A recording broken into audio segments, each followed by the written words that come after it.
batuan andesit di sini cukup keras ya. Jadi kita sekarang menelusuri peradaban lembah Sungai Galuh.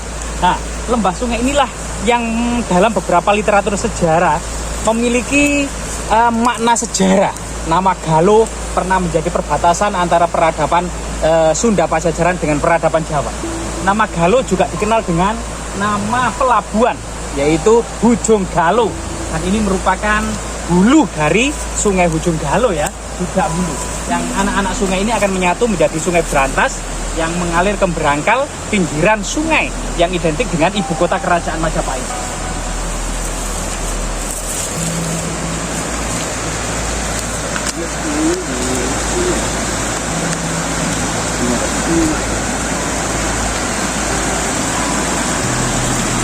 Sungainya indah sekali, Pak.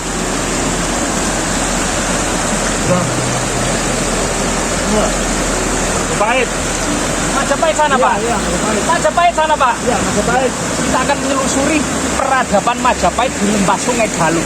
Jadi kita menelusuri melalui jalur setapak ya. Jalur setapak di sini kita terus menelusuri kan yang konon katanya di pinggiran Sungai Galuh ini yang identik dengan tempat pelarian ya, pelarian pasukan Mongol yang dikejar-kejar oleh pasukan Majapahit. Ini ada semacam pemukiman kuno masa Majapahit maupun sebelum Majapahit, serta berasimilasi dengan para pelarian pasukan Mongol, sehingga ada kemudian mengilhami sebuah novel atau film Tutur Tinular berjudul Arya Kamandanu ya, Tutur Tinular. Dan Meisin atau Nyai Paricara yang tinggal di lereng Gunung Anjas-Moro ini menjadi seorang tabib wanita.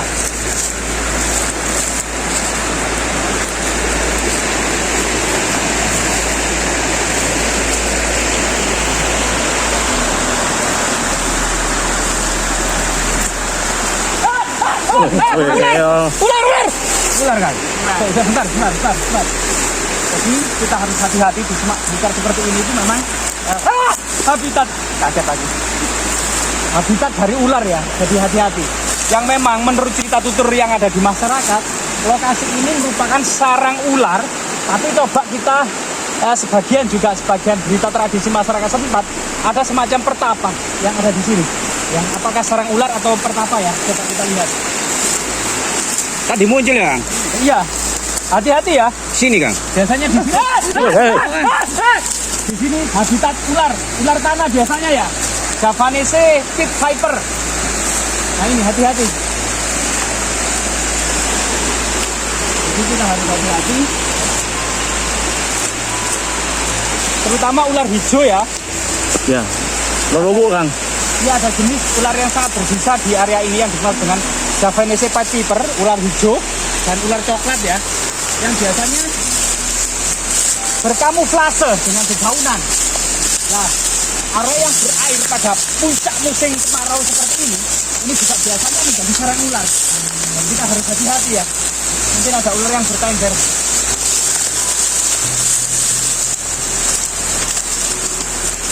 Rahayu.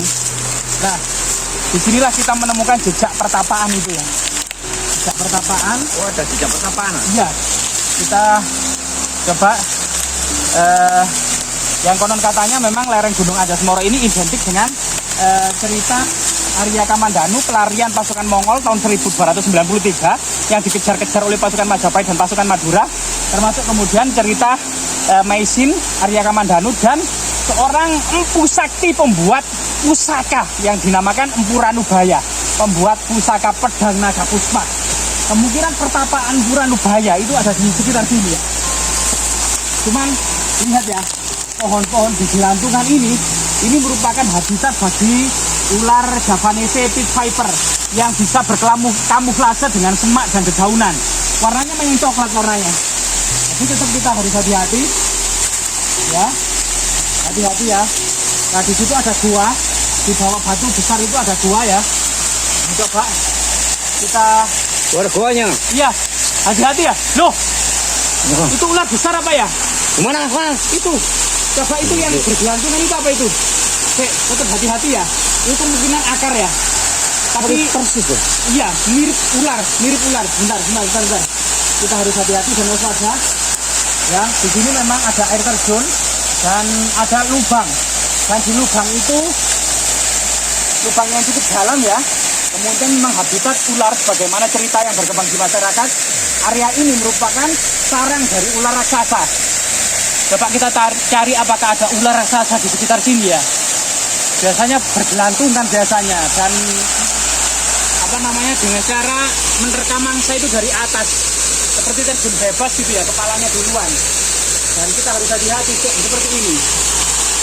Dan ini ada batu ya yang ada lubangnya di bawah itu. Kemudian di atas batu itu tempat untuk bersila, untuk bertapa bisa jadi tempat untuk bertapa. Di batu itu juga ada dua tempat pertapaan kiri dan kanan ya, seperti gerbang gaib. Di atas batu itu kemudian juga untuk bersila atau bertapa bisa, dan di batu satunya di sini. Dan itu dihubungkan dengan jalan sempit, jalan kecil untuk menuju lokasi batu itu. Sampai kemudian ada jalan yang menuju ke atas sana ya. Nah ini. Dan di sana bersambung dengan juga batu yang menyerupai batu payung ya, yang tempat berteduh. Nah ini. Dan kita harus hati-hati ya, hati-hati. Kemungkinan memang air terjun seperti ini merupakan sarang dari ular ya. Nah, kita harus hati-hati.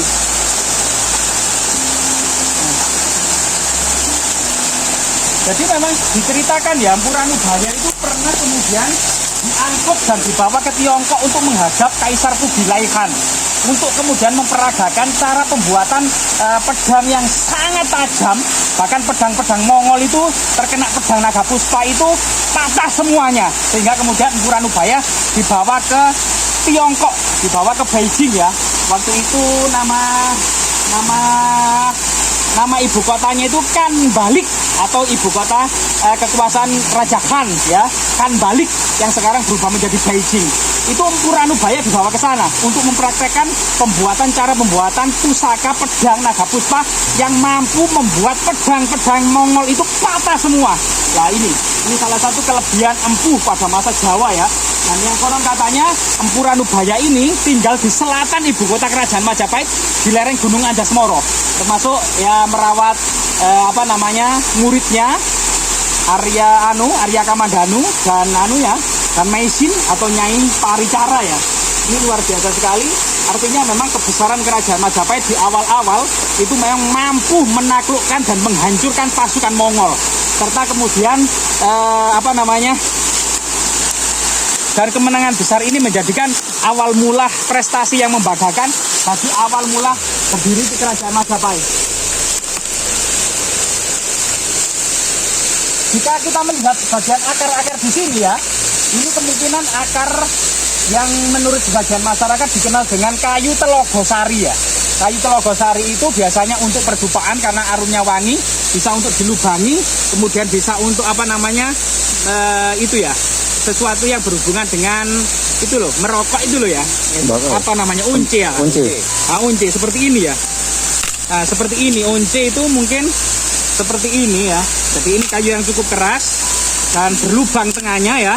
Biasanya dirapikan, tengahnya berlubang, dibersihkan dengan kawat, dan lubang ini biasanya untuk menghisap ya, menghisap rokok ya. Nah itu. Nah ini kemungkinan banyak sekali tanaman-tanaman langka seperti kayu telogosari. Termasuk kemudian sebagian flora di area ini memang dikenal sebagai obat-obatan ya.